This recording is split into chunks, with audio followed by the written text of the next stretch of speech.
First off, we've had the news that Brighton is in Tier 2 and you're going to have fans back at the stadium from a week on Saturday.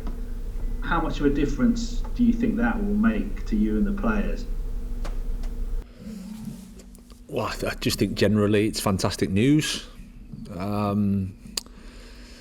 been a long time. We had a game against Chelsea with a couple of thousand in the, I think it was the pre-season phase, which was a really positive event. The crowd were fantastic, even though it wasn't, of course, not full. But it's such a difference. We've been playing in empty stadiums.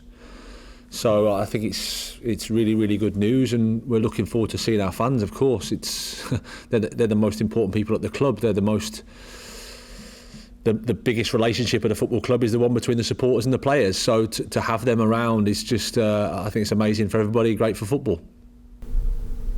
At the moment, half the clubs in the Premier League won't be able to have fans in their grounds. And also there won't be any away fans. So do you think the clubs who will have fans, will they have kind of advantage over the other club? As I've said before, you can look at it two ways. Sometimes, of course, it's an advantage. I don't think you're going to have the grounds aren't going to be so full. I think at the moment, rather than looking at the small minutiae of a slight advantage or not, I think you've got to look at the bigger picture and go, it's great news that supporters are coming back into football grounds. We understand why it's going to be a little bit complicated at the moment with the tier system, which is in place because we're in the middle of a pandemic. So rather than zooming into the advantage or disadvantage, I just think it's great news for football that we've got supporters back, and hopefully that can be the start of everybody having supporters back, and then we can work towards full stadiums again. Can I just ask you your reaction to the news yesterday that Diego Maradona died? Incredibly sad. He is an iconic figure in football. I remember watching him in the 1986 World Cup, and it was just an amazing experience as an 11-year-old, just watching him play football. It was like you see football in a completely different way. He was amazing, and of course, thoughts go out to his family. What a life he led. What a legend he is. Just looking ahead to Saturday's game, obviously Liverpool have quite a few injury concerns at the moment. Is there ever a good time to be playing a side like Liverpool?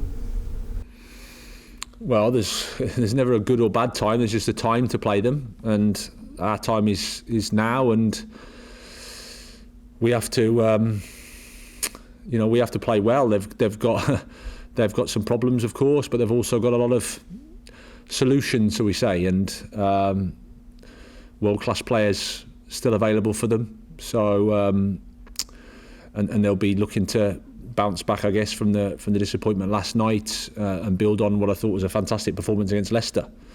So they're the champions. They were the Premier League champions. They were the champions of Europe. Incredible manager, incredible squad. So my respect for them is huge, and therefore whenever you play them, you've got a massive test. Jurgen Klopp has said a few times that he's unhappy that the game has been played at 12:30 on Saturday. Do you think he has a point when it comes to the timing of the game? Yeah, I can understand where he's coming from, because he's playing a Champions League game on a Wednesday night and then has to play the early game on the Saturday. I get that. And I also get the challenge of TV and revenue and all the rest of the things. But yeah, certainly that those top teams have got challenges with Europe. That's why I voted at the start for 5 subs, because I think that doesn't necessarily fix the problem, but it can help. Unfortunately, we didn't pass that through as a league, And then it's just historically, culturally in this country, we're used to Saturday, Wednesday, Saturday, Tuesday, Saturday, Wednesday, Saturday, Tuesday, and it's part of the challenge of playing over here in the UK. The bit for Jurgen, which I get, is 12:30 seems an extreme one when you've played at 8 o'clock on a Wednesday night. So yeah, I understand. Thanks very much, mate. Cheers. Hi Graham, what's your team news ahead of the weekend? Well, we've got a couple coming back. Leo Trossard will be available in the squad. He's trained a couple of times with us, so that's good news. Adam Lallana, we still need to give him a bit more time after the weekend. Solly had a slight feeling on his ankle, but nothing too bad, we don't think, so he should be okay. Apart from that, we're pretty much as we were against Aston Villa. With Adam, he seems a very intelligent footballer and he knows the inner workings of Liverpool. Would you ever go to a player like that to help with your plans and preparations for a weekend game? Well, I mean, we talk a lot generally anyway, so it's only normal that you would chat to him about somewhere where he spent 7 years of his career, however long it is. I'm pretty sure it's that long. So yeah, we've had slight chats, but he's a player, and that's his responsibility. And my responsibility is as a coach is try to to pick the right team and to put an idea together that gives us a chance in the game. But yeah, it would be a bit I think foolish of me not to use Adam as a resource. And how about Solly and Danny after their terrific goals last weekend? Have you noticed any change in them? Have they sort of swelled up to 10 feet tall in training this week? Well, no, I think everybody's benefited from a win, because we'd played quite well, and we talked a lot about performances, but of course when you don't get the results, there's always that little bit of pressure that is around, and I'm pleased for the players in that regard that they came through that tough moment and got the 3 points. So yeah, you can imagine I think Danny's just been enjoying his football and he's happy at the club and just wants to help the team. And I think Solly's benefiting from playing in that wing back role. He does it well. He came back from his ankle quite quickly, I think, and straight into a 90 minutes. So again, he's one that we just need to monitor a bit. But we're really happy with them both. And at the other end of the spectrum, how's Tarek been after his disappointment of the red card? Yeah, he's disappointed. Disappointed to miss the game. Disappointed that he got the red card. I think it's all a learning experience for him, and as I've said before, he's done a lot really, really well, and there are things that he can improve, and that's normal for a player of his age, of his experience, but he's got the right mentality, and he'll have to just bide his time and sit this one out and be ready for the next match. Fair enough, that'll do me. Graham, thanks so much. Best of luck Saturday. Cheers, thank you.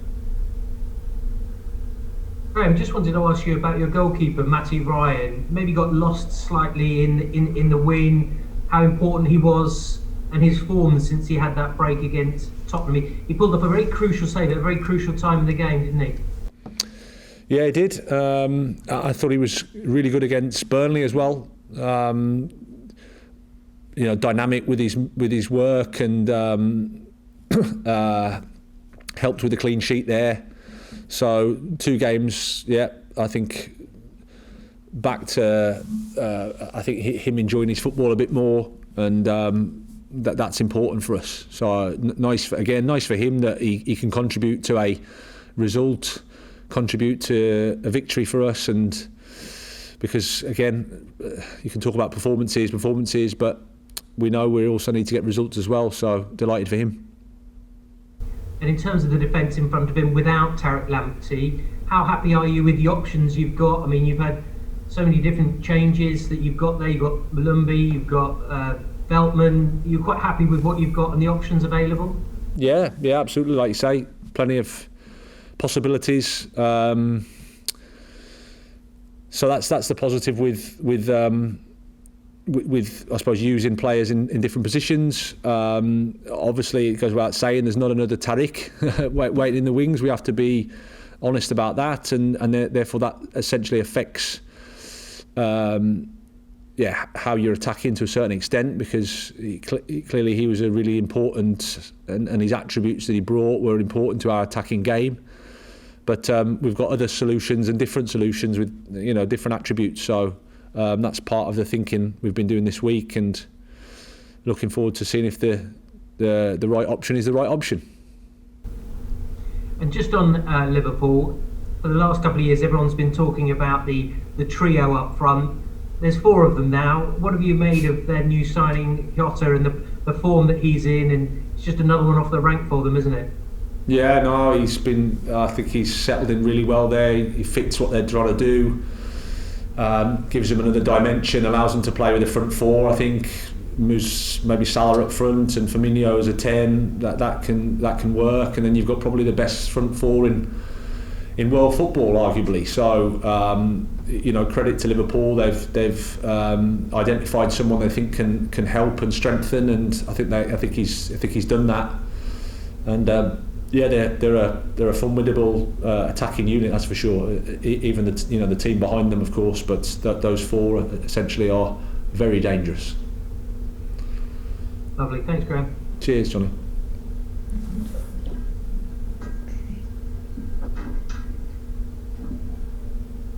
Hi, Graham. Hi. Me, my turn. How you doing?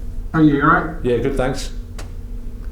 Can I just start off by asking you about the comments from Jurgen Klopp this week? I mean, I know you've already spoken about them, but not only about the 12:30 game, but player welfare in particular. I mean, is it time to have a look at the broadcast schedule and asking teams to play, as you say, Saturday, Wednesday, throughout the whole of the season? Because I mean, players, there are more injuries now, and obviously Jurgen Klopp's come out with what he said for a reason.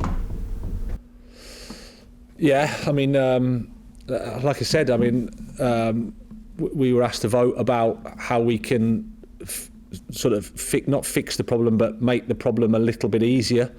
It felt that 5 subs was probably a sensible thing to do, bearing in mind we did that at the back end of last year. And then you look at this season and you go, well, it's already a shortened season. You can see the internationals are going to play more because they're going to play more games in the international break.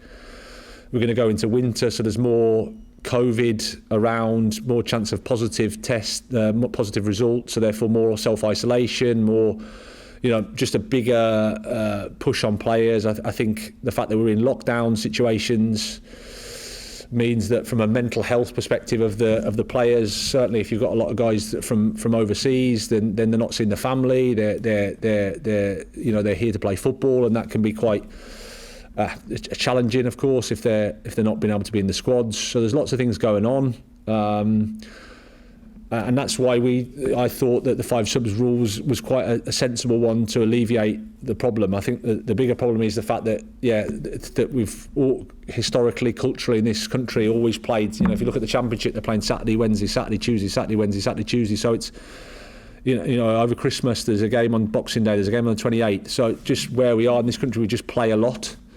But I think it's everything has just been made worse because of the circumstances of a global pandemic, and then at the flip side to that, you got revenue, which is obviously important for the clubs, and the TV companies provide that revenue because we haven't got revenue from supporters and crowds and sponsorship. So it's a really complex situation, but I can certainly understand Jurgen's points, and it's a real challenge for all of us. We need the 12:30 game this season. Could we not have made some compromise and maybe had another game in the evening or another game on a Monday? Yeah, I can. I'm not the guy that's knows about who what the TV companies paid for. I don't know whether they actually paid for a 12:30 slot, whether that's what they gave the money for. If that's the case, then I can understand why they would want to have the product at the time that they paid for it. Whether you have to renegotiate again, that's not for me to talk about. Thankfully, I'm not part of that problem. I've got my own problems. And at the same time, we're in a world where there's a lot of people suffering, as I keep saying. You know, people are losing their jobs, they're on furlough, industries have gone to the wall, you know, firms have gone to the wall. It's not just football that are suffering, and not just footballers that are suffering, everybody's suffering. So I suppose we just have to suck it up as best we can. But I totally get that Jurgen's point I understand and sympathise with, and they've certainly got it more complicated than we have because of the games and the schedule they have. And then I could flip it and go, you know, they're players that they could rest on the other night probably would, you know, with the greatest respect, will you know, get into our team. So it's so complex, but I totally understand where he's coming from. I was at your pilot event against Chelsea with 2,500 were there. Spoke to you after the game. It sounded a lot more. I mean, the Amex is a very good acoustically stadium. When the fans come back, do you think they're going to be mega supportive because they haven't been away for 9 months? I mean, in fact, clubs can't wait to have them back and want to put their arms around them. Do you think the same will be said of fans? They'll be less fickle, so I put it that way. No, I don't think it's fickle. It's football fans, you know, they're always there to support the team. But again, it's an emotional game, and if the team aren't doing so well, clearly people get disappointed. That's human nature, and that's how it is. Yeah, I'm pretty sure everyone that's going to come, it will come with an enthusiasm and a desire to support the team because of what we've all been through. And I think it'll be amazing, fantastic atmospheres, quite emotional, I think, in many ways, because you know, it just means that we've come through a lot, and we're coming out the back end of it, and hopefully we can get towards normality soon, which would be fantastic. So no, I've really missed the supporters. I think at first it was something that you had to do, and it's a bit of a novelty, and okay, you try and get your head around it, but then as time goes on, you miss the support so much, because for good or bad, and you accept that sometimes it isn't so good because you know, the team isn't doing so well, and that's life. But you know, wow, the supporters are just incredibly important. Last one, Maradona, obviously, you mentioned about the 86, the Hand of God goal, the other brilliant goal as well. So was he the best player ever, in your opinion? You're a little bit younger than me, but you've seen him, you've seen all the greats since, you've probably seen a lot of the greats before. A little bit younger than you. Sorry, Armani. Oh dear, I don't think... I can only say for me, when I was watching, like I said, the 86 World Cup, I just remember, like, it was like a light bulb moment, and I remember sitting in my lounge at home, my mum and dad's, and watching this guy play football and thinking, this is something different. I've never seen football like this. And yeah, even as an Englishman, the Hand of God goal, but the second goal was just incredible. It was like some guy from outer space playing with human beings. It was just amazing. And just what he brought to the game, his personality, how his teammates interacted with him, the impact that he's had on a nation and then on a world. He was, you know, just an incredible football player.